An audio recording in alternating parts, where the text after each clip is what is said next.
Shyam sir, நிகழ்ச்சி நான் உங்ககிட்ட இருந்தே தொடங்குறேன். என்னதான் பிரச்சனை அப்படின்றத தாண்டி இது ஒரு 2 நபர்களினுடைய தனிப்பட்ட விஷயம் அப்படின்றத தாண்டி தமிழ்நாட்டினுடைய ஒரு பிரதான எதிர்க்கட்சியாக இருக்கக்கூடியது அதிமுக. அதுக்குள்ள நடக்கக்கூடிய சிக்கல் என்ன? நேற்றைக்கு அதிமுகவினுடைய எம்எல்ஏக்களுடைய கூட்டம் நடந்தது. அதிலேயும் முன்னாள் அமைச்சர் செங்கோட்டையன் பங்கேற்கல.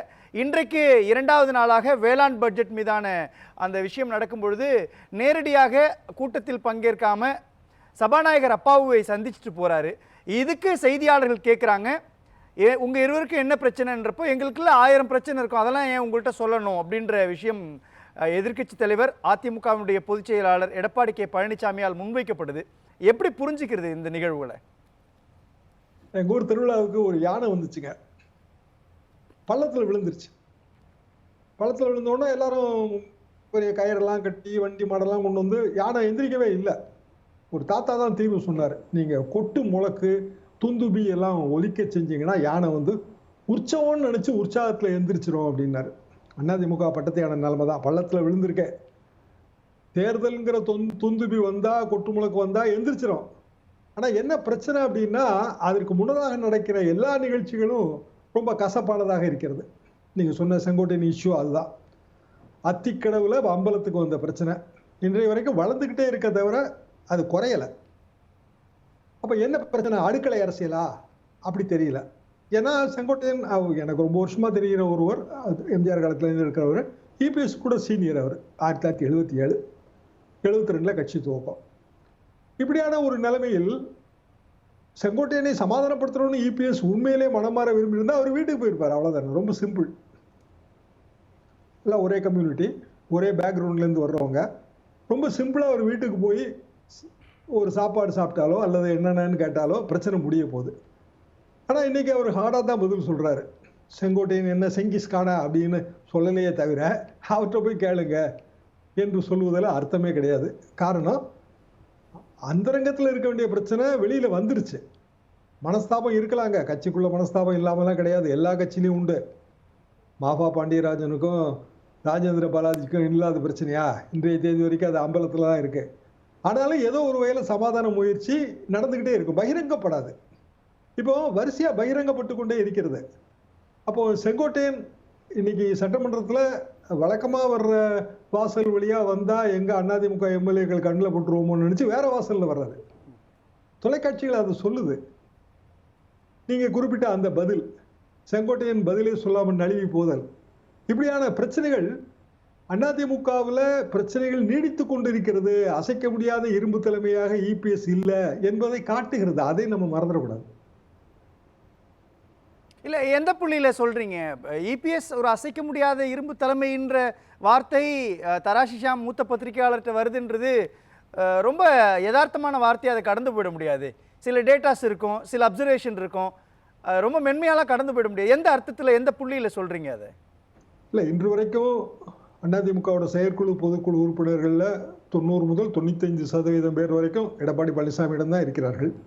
எம்எல்ஏக்கள் செங்கோட்டையன் ஒரு அதிருப்தி எம்எல்ஏன்னு எடுத்துக்கிட்டால் 5 எம்எல்ஏ தவிர மற்ற எல்லாரும் வந்து எடப்பாடி பழனிசாமி அவர் வசம்தான் இருக்கிறார்கள். ஆனால் 2 சம்பவம் இதில் கவலையான சம்பவம். ஒன்று வந்து ஏற்கனவே தேர்தல் ஆணையத்தில் நிலுவையில் இருக்கிற வழக்கு.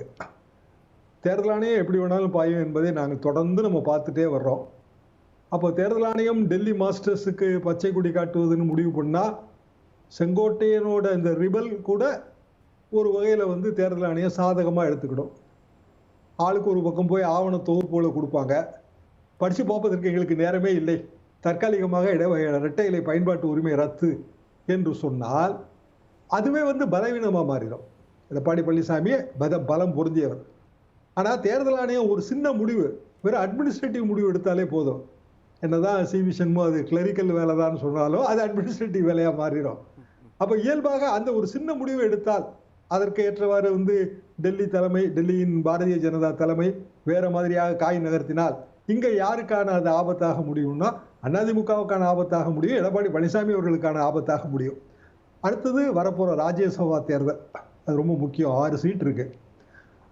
திமுகவுக்கு 4 சீட் கிடைக்கும், 1 சீட்டு தொங்கல் தான். ஏன்னா 2 தரப்புக்கும் பலம் இல்லை. அதிமுகவுக்கு 1 சீட்டு கிடைக்கும்.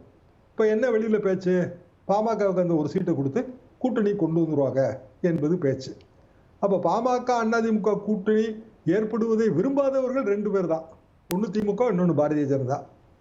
ரொம்ப எளிதாக வந்து ஒரு சில எம்எல்ஏக்களை மடைமாற்றினாலே போதும். ஏற்கனவே 4 பேர் இல்ல, இன்னும் ஒருவர் இவரு. இப்போ சில எம்எல்ஏக்கள் ஆப்சென்ட் ஆறாங்கன்னு வைங்க, கதகந்தல். அதுபோக இல்ல ஷாம் சார், நீங்க ஒரு ஒரு ஒரு ஒரு அம்சத்தை நீங்க ரொம்ப குறிப்பிட்றீங்க. அதுல மேலதான் எனக்கு கேள்வி வருது. பாஜக ஒருவேளை லீட் எடுத்தா செங்கோட்டையன் ரிபல் அவர் கையில் எடுப்பாங்கன்ற ஒரு பார்வை முன்வைக்கிறீங்க இல்லையா?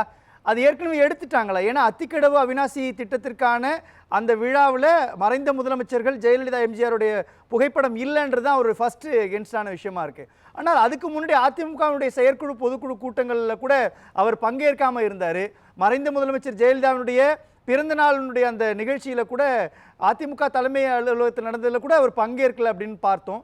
ஆனாலும் கூட எஸ்பி வேலுமணியுடைய இல்ல திருமண நிகழ்ச்சியோ அல்லது அதிமுகவினுடைய நிர்வாகியினுடைய வீட்டில் நடந்த ரெய்டு அப்பெல்லாம் ஒற்றுமையாக தானே இருந்தார். இந்த புள்ளியை நீங்கள் எப்படி புரிஞ்சுக்கிறது? வேற யாராவது ஒரு நிழல் உலகம் செங்கோட்டையனை கையில் எடுத்துட்டாங்களா, அது இபிஎஸ்க்கு தெரிஞ்சிருச்சா அப்படின்ற ஆங்கிள் நீங்கள் பேசுறதுலேருந்து உருவாகுதே. இப்போதைக்கு என்ன அரசியல் வட்டாரம் அல்லது மற்றவர்களோட கணக்குகள் எது அப்படின்னா அதிமுகவின் கூட்டணி. அதிமுகவின் கூட்டணி என்பது இன்றைய தேதிக்கு தேமுதிகவுக்கு ராஜ்யசபா சீட் இல்லைன்னு உறுதியா சொல்றாரு. அவங்களுக்கு ஏதோ அதுல மன வருத்தம் இருக்கிற மாதிரி தான் வெளியில தெரியுது. பிரேமலதா அவர்கள் பேசுற பேட்டியெல்லாம் பார்க்கும்போது அப்படிதான் தெரியுது. அப்படி என்றால் தேமுதிக இல்லாத அதிமுக ஒரு வலுவான கூட்டணி அமைக்கணும்னா ஒரு வாய்ப்பு பாரதிய ஜனதானா பாமக அதோட சேர்ந்து வரலாம். ஆனா அண்ணாமலை என்ன சொல்றாரு, அண்ணன் டிடியோடு இப்பதான் நான் பேசிட்டு வந்தேன்றாரு. அதுவே இபிஎஸ்க்கான ஒரு மறைமுகமான த்ரெட்டு தான். அவர் எப்போ செய்தியாளர்கள் பேட்டி எடுத்தாலும் நான் இந்த வரிசையா பேசிட்டே தாங்க வந்தேன், ஒரே தட்டில் தான் சாப்பிட்டோங்கிற ரீதியில் தான் அவர் சொல்றாரு. அப்போ டிடிவி வந்தா எல்லாரும் தான், ஓபிஎஸ், சசிகலாமா எல்லாரும் தான் வரணும். அப்போ அதை வந்து அதிமுகவில் இருக்கிற ஒரு சைடு அதை விரும்பல, இன்னொரு சைடு தென் மாவட்ட சைடு விரும்புது. கொங்கு சைடுக்கு இவங்க வந்தாலும் வரட்டாலும் ஒண்ணுதான், ஏன்னா அதுல ஓட்டு வங்கி கிடையாது இவர்களுக்கு. ஆனா ஓட்டு வங்கி பிஜேபிட்ட இருக்கு, கொங்கு சைட்ல பிஜேபிட்ட இருக்கு. அப்ப பிஜேபி ஓட்டு வங்கி யாருக்கு லாபமா இருக்குன்னா தங்கமணி, வேலுமணி, இப்ப இருக்கிற எக்ஸிஸ்டிங் கொங்கு எம்எல்ஏக்களுக்கு தான் லாபமா இருக்கும். அவங்க பிஜேபி கூட்டணியை விரும்புறாங்க. அதிமுக கூட்டணியை யாரு விரும்புறாங்கன்னா பிஜேபியில் இருக்கிற தென் மாவட்டங்களில் இருக்கிற பிரமுகர்கள் சீட்டு கிடைக்கும்னு நம்புறவங்க அவங்க விரும்புறாங்க. இப்படி வந்து 2 தரப்புலையும் வந்து பிரஷர் வந்து எடப்பாடி பழனிசாமி அவர்களுக்கு கூடுது. ஆனா பிஜேபி என்கிற ஒரு அணியோடு சேர்ந்தால் அது நமக்கு ஆபத்து என்பது அவரது உணர்வு, அடிப்படை உணர்வு. அப்போ அண்ணாமலையும் அதிமுக கூட்டணி வேணாம் தான் நினைக்கிறாரு, இபிஎஸும் பாரதிய ஜனதா கூட்டணி வேணாம் தான் நினைக்கிறாங்க. ஆனா அதை வெளிப்படையா சொல்ல மாட்டேன்றாங்க. இப்படியான சூழ்நிலையில் செங்கோட்டையன் வைத்துத்தானே இந்த காய் நகர்த்தப்படுகிறது. செங்கோட்டையன் எடுக்கிற முடிவை வைத்து காய் நகர்த்தப்படுகிறது. இல்ல, அது காய் நகர்த்துவதற்காக அவர் முடிவு எடுக்கிறாரா அல்லது முடிவு எடுக்கப்பட்டு காய் நகர்த்துறாரா அப்படின்னு நீங்க அதிமுகவினுடைய அரசியல் வரலாறு, தமிழ்நாட்டினுடைய அரசியல் வரலாறு ரொம்ப தெளிவா துல்லியமாக புரிந்து வைத்திருக்கக்கூடிய மூத்த பத்திரிகையாளர், இங்க நடக்கக்கூடிய இந்த அம்சங்கள், இந்த சமாச்சாரங்கள் எல்லாத்தையும் பார்க்குறப்போ எப்படி இதை நம்ம கன்க்ளூட் பண்ணிக்கிறது? ஏன்னா செங்கோட்டையனும் சாதாரண நபர் கிடையாது. அவர் எம்ஜிஆர் ஆட்சி காலத்திலிருந்தே அவர் கூட நிற்கிறார். எம்ஜிஆர் அரசியல் வரும்பொழுதே அவர் சத்தியமங்கலம் தொகுதியில் நிறுத்த வைக்கப்பட்டார் அப்படின்ற பின்னணிலாம் இருக்குது இல்லையா? அப்படி இருக்கிறப்போ ஓபிஎஸ் அல்லது சசிகலா, டிடிவி தினகரன் அவங்க ஏதோ ஒரு ரிபலா இருக்கிறாங்க, கட்சியை கைப்பற்றுவாங்க அப்படின்னும் பொழுது செங்கோட்டையன் மேல ஏன் திடீர்னு இபிஎஸ் உடைய பார்வை போகணும்? கட்சிக்குள்ள எப்போதுமே பல அதிருப்திகள் நிலவுங்க. அதெல்லாம் வந்து சாதாரணமா எல்லா அரசியல் கட்சியிலும் நீங்க பார்க்கலாம். திமுக கூட அதுக்கு விதிவிலக்கெல்லாம் கிடையாது. இப்போ பிடிஆர் தியாகராஜன் அவர்களுக்கும் அமைச்சர் மூர்த்தி அவர்களுக்கும் இடையில இல்லாத கருத்து வேறுபாடா, அதெல்லாம் பகிரங்கமா மேடையிலேயே வெளிப்படுது. ஆனா ஆளுங்கட்சியா இருக்கிற வரைக்கும் அது வெடிக்காது. எதிர்கட்சியா இருக்கும்போது அதிருப்தியை மனசுல சுமந்துக்கிட்டே இருப்பாங்க. வேற ஒரு இடத்துல இருந்து ஏதாவது ஒரு வகையில ஒரு மாயக்கரம் நீண்டு அது ஆதரவு கொடுக்கும் மாதிரி தெரிஞ்சாலே போதும் இந்த அதிருப்தியாளர்கள் வெளியில கிளம்பி வருவாங்க. நம்ம காலகாலமா பார்த்துட்டு வர்ற ஒரு அரசியல் தான் இது, ஒன்றும் புதுசு இல்லை. அப்போ செங்கோட்டையனுக்கு 2 சாய்ஸ் தான். ஒன்று திமுகவுக்கு போகணும். திமுகவுக்கு போறதுன்னா இன்றைய தேதிக்கு அங்க வந்து பதவிகள்லாம் எதுவும் இருக்கிற மாதிரி தெரியல, உடனடியாக கொடுக்குற வாய்ப்பு இல்லை. சபாநாயகர் மீது பதவி விலக கோரும் தீர்மானம் அதிமுக கொண்டு வரதாக காலையிலிருந்து பேச்சு இருக்குங்க. அப்ப பதவி விலக கோரும் தீர்மானம் கொண்டு வரக்கூடிய ஒரு சூழல்ல அந்த கட்சியை சேர்ந்த ஒரு எம்எல்ஏ சபாநாயகரை பார்த்து பேசுறாரு, பேரவைத் தலைவரை பார்த்து பேசுறாரு. அப்படிதான் இதை நம்ம பொருத்தி பார்க்கணும். இல்ல, அந்த புள்ளியை இன்னும் கொஞ்சம் எலாபரேட் பண்ணுங்களேன். ரொம்ப முக்கியமான இடம் தராசாம் சார். இல்லை, பேரவைத் தலைவர் அப்பாவு அண்ணாச்சி அவர்கள் நம்ம எல்லாருக்கும் நல்லா தெரிஞ்சவர் தான். அவர் இந்த கூட்டத்தொடரில் வந்து ரொம்ப டஃப்பாக நடந்துக்கிட்டாருங்கிறதே நம்ம பார்த்தோம். பேரவைத் தலைவர் மேல நம்பிக்கையில்லா தீர்மானம் கொண்டு வர முடியாது. பதவி விலக கோரும் தீர்மானம் தான் கொண்டு வர முடியும். அப்படியான பதவி விலக கோரும் தீர்மானம் கொண்டு வந்தது ஒரு காலகட்டத்தில் யாருன்னா திமுகவே. 1972-73 திமுகவே வந்து அன்றைய பேரவைத் தலைவர் மதியழகன் மேல பதவி விலக கோரும் தீர்மானம் கொண்டு வந்தாங்க. என்ன காரணம்? நம்பிக்கையில்லா தீர்மானத்தை எம்ஜிஆர் கொண்டு வந்தார். 2 தீர்மானம் டேபிள்ல இருந்தா முதல் தீர்மானம் சபாநாயகர் மீதான தீர்மானத்தை எடுத்துக்கிடணும். அதனால அவங்க வந்து மதியழகன் பேர்ல சொந்த சபாநாயகர் பேர்லயே கொண்டு வந்தாங்க. கடைசியில் பெரிய சண்டை வந்து சட்டமன்றத்தில் 2 சபாநாயகர் உட்கார்ந்துருந்தாங்க. விருதுநகர் சீனிவாசன் மற்றும் வந்து மதியழகன் அவர்கள். ஒரே நேரத்தில் சபை வந்து 2 சபாநாயகர்களால் நடத்தப்பட்டது. இதெல்லாம் வந்து நம்மளோட பழைய வரலாறுகள் தான். ஏதாவது ஒரு வகையில் ஒரு பிரச்சனைன்னு ஏற்படும் போது அந்த பிரச்சனைகள் வந்து அரசியல்ல பெருசா வெடிச்சு வரும்.